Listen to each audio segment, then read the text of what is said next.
जय हिंद।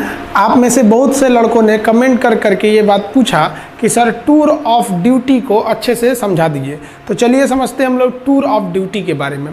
देखिए, जो आर्मी है इसकी दो सबसे बड़ी खासियत होनी चाहिए। सबसे पहला कि आपकी आर्मी एक्टिव होनी चाहिए, दूसरा कि आर्मी को यंग रखना जरूरी है, जवान रखना चाहिए आर्मी को। इसलिए आर्मी के जवानों को बहुत ही जल्दी रिटायर कर दिया जाता है और रिटायर के बाद उन्हें पेंशन भी दिए जाते हैं। पेंशन के बोझ को कम करने के लिए टूर ऑफ ड्यूटी को लाया गया। तो समझते हैं हम लोग टूर ऑफ ड्यूटी के बारे में डिटेल से। आप अगर ध्यान से समझेंगे तो आर्मी में जाने के कई रास्ते हैं। इंडिया में अगर देखिएगा तो ये 3 रास्ते हैं। अभी इंडिया में एक दौर है परमानेंट कमीशन। परमानेंट कमीशन उसे कहा जाता है जिसमें आपको पूरी ज़िंदगी आर्मी के साथ पूरी लाइफ गुजारनी होती है। लाइफ कहने का मतलब ये नहीं है कि आपको पूरी ज़िंदगी आर्मी में नहीं रहना है। अगर आप जवान हैं तो आपकी उम्र 38 से 40 साल होगी तो आपको रिटायर कर दिया जाएगा। ऑफिसर हैं तो 54-55 पे रिटायर कर दिया जाता है। कर्नल से ऊपर रैंक के हैं तो 60 साल पे रिटायर किया जाता है। तो ऑन एन एवरेज ये परमानेंट में आते हैं। इसके अलावा एक शॉर्ट सर्विस कमीशन होता है। इसमें आपको 10 से 15 साल ड्यूटी करनी होती है। जब तक ड्यूटी करिएगा तब तक आपको सैलरी वगैरह सब कुछ मिलते रहेंगे। 15 साल बाद रिटायर कर दिया जाता है। अब रिटायरमेंट के बाद इन लोगों को पेंशन भी दिया जाता है। अब आर्मी जो नया प्लान कर रही है वो टूर ऑफ ड्यूटी ये 3 साल के लिए होगा। अभी इस पर कोई ऑफिशियल बात नहीं हुई है कि इसका स्ट्रक्चर कैसा रहेगा, लेकिन हमारे जो CDS हैं, chief of defence staff Bipin Rawat, उन्होंने इस ओर इशारा किया था कि टूर ऑफ ड्यूटी का प्लान चल रहा है। तो ये 3 साल के लिए आर्मी में आना होगा। अभी हम इस पर डिटेल से चर्चा करेंगे। अब हमारे देश में कुछ और भी समझिए। हमारे देश में कुछ टेरिटोरियल आर्मी है। टेरिटोरियल आर्मी उसे बोला जाता है जिन्हें हम ट्रेनिंग देते हैं और ट्रेनिंग देने के बाद उन्हें छोड़ देते हैं, भैया आपको जो काम करना है करिए। और जब युद्ध होगा ना तो हम उन्हें बैकअप के लिए बुला लेते हैं। ऐसे टेरिटोरियल आर्मी ये होते हैं। ये इसलिए किया जाता है ताकि लोगों का सेना से जुड़ाव बना रहे। हमारे महेंद्र सिंह धोनी भी टेरिटोरियल आर्मी में लेफ्टिनेंट कर्नल के रैंक पर गए थे। आप अगर देखेंगे महेंद्र सिंह धोनी को तो वो भी टेरिटोरियल आर्मी में अपनी सेवा दिए हुए हैं। इनका रैंक देखेंगे तो ये लेफ्टिनेंट कर्नल के रैंक पे ये गए थे महेंद्र सिंह धोनी। तो ये टेरिटोरियल आर्मी में है। तो ये तो पहले से चल रहा है टेरिटोरियल आर्मी हमारा।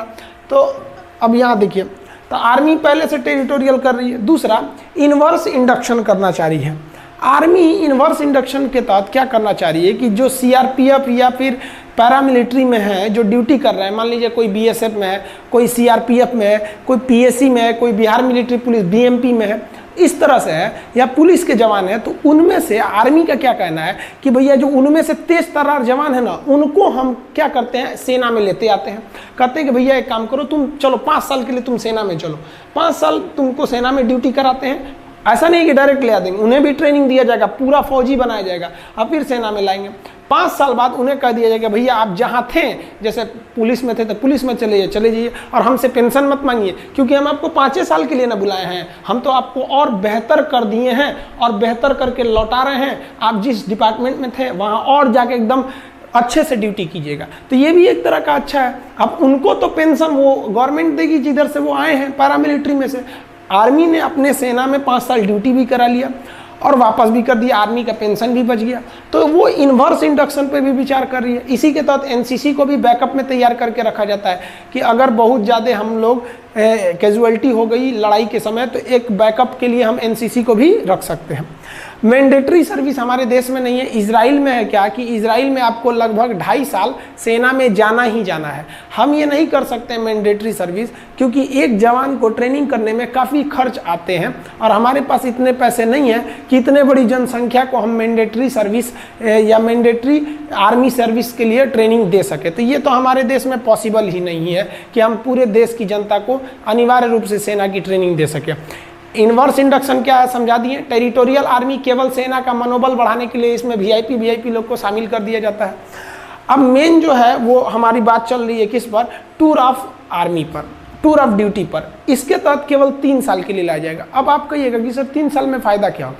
देखिए, मान लीजिए अगर इस साल 1000 लोगों को भर्ती किए, फिर अगले साल 1000 लोग, फिर अगले साल 1000 लोग, 3 साल में हमारे पास कितने हो गए, 3000। अब अगले साल तो जो पहले आए थे वो तो रिटायर होंगे, फिर 3000 आ जाएंगे। तो इस तरह से हमारे पास हमेशा एक रेगुलर आर्मी बनी रहेगी और ये आर्मी को हमें क्या नहीं देना पड़ेगा, पेंशन भी नहीं देना पड़ेगा। अभी हम पेंशन पे आएंगे, चर्चा करेंगे। अब थोड़ा सा हम आगे समझते हैं टूर ऑफ ड्यूटी में, ध्यान से समझिए इस टूर ऑफ ड्यूटी के बारे में समझिए। ये एक तरह का इंटर्नशिप है। इंटर्नशिप क्या होता है कि आपको किसी खास काम के लिए और खास फिक्स समय के लिए जब बुलाया जाता है तो उसे इंटर्नशिप कहते हैं। इससे सेना हमेशा जवान रहेगी, यंग रहेगी। जैसे मान लिया कि हमने 1 साल के लिए 1 लाख लोगों को किस में भर्ती किया, टूर ऑफ ड्यूटी में, इस साल भर्ती किया, फिर अगले साल 1 लाख को भर्ती कर लेंगे, फिर अगले साल 1 लाख को कर लेंगे, यानी 3 लाख हमारे पास आ गए सब। फिर अगले साल इधर 1 लाख को रिटायर करेंगे तो फिर 1 लाख को भर्ती भी तो कर लेंगे। और जिसको हम रिटायर किए उसको तो पेंशन देना नहीं है कि भैया हम 3 साल ड्यूटी कराए हैं। अब ध्यान से समझिएगा जी, ऐसे करके हमारे पास 3 लाख का स्टॉक बचा और ये 3 लाख की जो आर्मी है एकदम यंग है। 18 साल के लड़कों को भर्ती करेंगे, 18, 19, 20, 21, तो ये 3 साल का 18 से 21 साल का 18 से 21 साल के लड़कों को शादियों ब्याह नहीं हुआ रहता है, एकदम यंग गरम खून रहता है। अब बॉर्डर के फ्रंट लाइन पे खड़ा करेंगे ना, देशभक्ति राष्ट्रवाद तो कूट कूट के भरा है, समझ में। अब जैसे कोई परिवार वाला आदमी है, सेना हमारी हर उम्र के जवान बहादुरी से लड़ते हैं, लेकिन जो 40-50 साल एज हो गया उन पे जिम्मेदारियां हैं, उनके बाल बच्चे हैं, वो भी इंसान हैं, वो भी हमारे लिए लड़ते हैं। तो एक उनके ऊपर जिम्मेदारी है। एक वो जो नया नया छोड़ा जाता है, इसमें कोई जिम्मेदारी नहीं, ना आगे नाथ ना पीछे पगा, गोली चलाया रे तुम हम पे, वो चलाएगा हमसे चुरा बम मार देंगे यहाँ पे। तो ये आर्मी को यंग रख सकते हैं। इससे आर्मी को डबल फायदा कि आर्मी हमेशा यंग रह गई और जो रिटायर हुए उन्हें सैलरी भी नहीं देना है, और आर्मी कम भी तो नहीं होगी ना भैया। हर साल हम 1-1 को रखे रहेंगे, हमेशा हमारे पास 3 लाख की एक टूर ऑफ आर्मी की, टूर ऑफ ड्यूटी की फौज बड़ी रहेगी। समझ में आया कि नहीं आया? अब आप कहिएगा कि सर वो जो 3 साल बाद रिटायर कर देंगे और उसको पेंशन भी नहीं देंगे तो लड़का कहाँ जाएगा? तो देखिए भैया, इसमें सेना विचार कर रही है कि हम इस तरह से एंट्री कराएंगे कि जैसे कोई लड़का ग्रेजुएट हो गया है, तब आओ भैया 3 साल ड्यूटी करो और जाओ। और सरकार एक नियम बना देगी कि कोई भी एसएससी, रेलवे, बैंक वगैरह वो इन लड़कों को आरक्षण दे जो मतलब आर्मी की ट्रेनिंग कर ली है। क्यों? क्योंकि इनके अंदर एक डिसिप्लिन आ जाएगा। सेना उनको डिसिप्लिन 9 महीने का ट्रेनिंग देगी। ऐसा नहीं कि टूर ऑफ ड्यूटी आइए आपको टूर करा देते हैं, उठाइए AK-47, ऐसे नहीं। 9 महीने की एकदम कठिन ट्रेनिंग दिया जाएगा उन लोग को। ट्रेनिंग में कोई कॉम्प्रोमाइज़ नहीं होगा, उनका 9 महीने का ट्रेनिंग दिया जाएगा। समझ में? आप वो जिस डिपार्टमेंट में जाएंगे एकदम डिसिप्लिन, इतने बजे ऑफिस आना है तो आना है, हर चीज़ एकदम बढ़िया से रहेगा। इससे कि उनको देखकर डिपार्टमेंट के बाकी लोगों में भी एक जज्बा आएगा। और आप खुद देखिए ना, हम लोग, आप हो या हम हो, जब भी कहीं जाते हैं तो बगल में कोई फौजी रहता है तो अपने अंदर से एक आत्मसम्मान का दिल, वो आदमी हाथ उठाकर सैल्यूट नहीं करता है, लेकिन अपने दिल से पूछेगा आदमी, उन्हें दिल से सैल्यूट करता है कि इनके बदौलत हम लोग अपने घरों में सुरक्षित हैं। तो जहां वो ड्यूटी करने जाएंगे वहां भी लोगों का सेना के प्रति इज्जत बढ़ेगा और वो भी लोग चाहेंगे कि हम भी अपने नेक्स्ट जनरेशन को सेना में भेज सकें। तो एक आर्मी है, एक काफ़ी अच्छा बैलेंस बना के कर रही है। आखिर आर्मी को ऐसी ज़रूरत क्यों पड़ी? अब आप कहिएगा, यहाँ एक नेगेटिव पॉइंट ये आता है कि अगर हम 3 साल ड्यूटी करा के निकाल देते हैं तो जितने भी आएंगे, हमारी सेना यंग तो रहेगी लेकिन एक्सपीरियंस नहीं हो पाएगा। देखिए, जवान रहना भी ज़रूरी है, एक्सपीरियंस का भी रहना ज़रूरी है। कहीं कहीं जोश और जुनून काम नहीं आता है, एक्सपीरियंस काम आता है। तो इसीलिए आर्मी विचार कर रही है कि हम अपनी आर्मी में 40%, 30 से 40% फौज को टूर ऑफ ड्यूटी के तहत रखेंगे ताकि ये लोग जवान रहें, और बाकी 60% फौज हम फुल परमानेंट सर्विस वाले रखेंगे ताकि इनके पास एक्सपीरियंस रहे। तो आर्मी हर तरह के मैटर पर विचार कर रही है। याद रखिएगा, अभी ये विचार हो रहा है, कंफर्म अभी नहीं हुआ।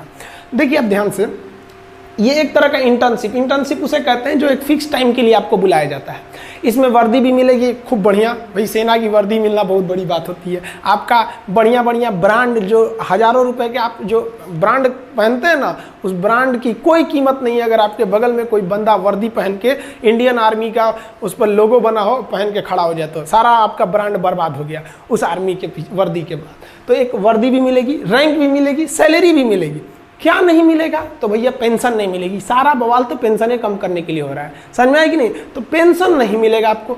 क्यों पेंशन नहीं मिलेगा? क्योंकि पेंशन देने के लिए कम से कम आपको 17 साल की ड्यूटी करनी रहती है। इसमें तो ओवरऑल 3 साल की ड्यूटी ही है। तो समझ में आ रहा है कि नहीं आ रहा है?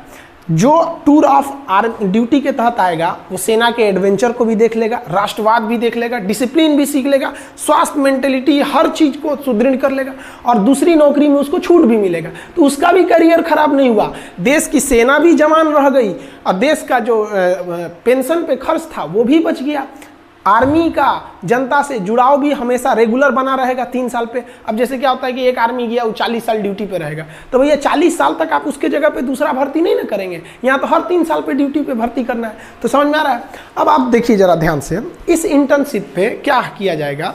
शुरुआत में ऐसा नहीं है कि आप कोई सेना में कोई डिसीजन बड़े पैमाने पर ले सकते हैं। तो आर्मी का कहना है कि पहले हम 1000 जवान और 100 ऑफिसर को भर्ती करेंगे। इसमें 1000 जवान को भर्ती करेंगे, 100 ऑफिसर को। इस पे देखेंगे कि इस पे क्या अभी प्रोसीजर है, क्या इसके रिजल्ट आएंगे। हम आपको अभी इसके फायदे समझाते हैं। अब ध्यान से समझिए इसके फायदे क्या क्या होंगे हमारे। देखिए इसके बेनिफिट समझाते हैं। एक रेगुलर जो जवान होता है, हम अभी इसमें ऑफिसर की बातें नहीं कर रहे हैं, हम जवान की बात कर रहे हैं। देखिए ऑफिसर बहुत कम होते हैं, एक कंपनी में लगभग 3 प्लाटून होता है। जैसे 10 जवान का एक सेक्शन होता है और 3 सेक्शन को मिला के एक प्लाटून बनता है और 3 प्लाटून को मिला देंगे तो एक कंपनी बनती है। और एक कंपनी को कमांड करता है एक ऑफिसर, यानी 90 लोगों की फौज पे एक ऑफिसर हो जाता है। 90 से 120, कभी कभी 4 प्लाटून का भी एक कंपनी बनता है। वो फर्दर वीडियो में हम आपको समझाएंगे आर्मी का।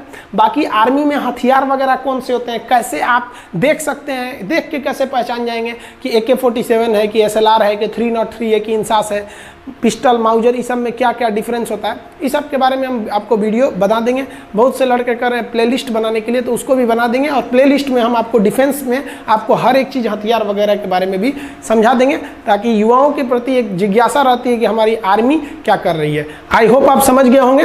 समझ में आया। एक सैल्यूट हमारे भारत के वीर जवानों के लिए। जय हिंद।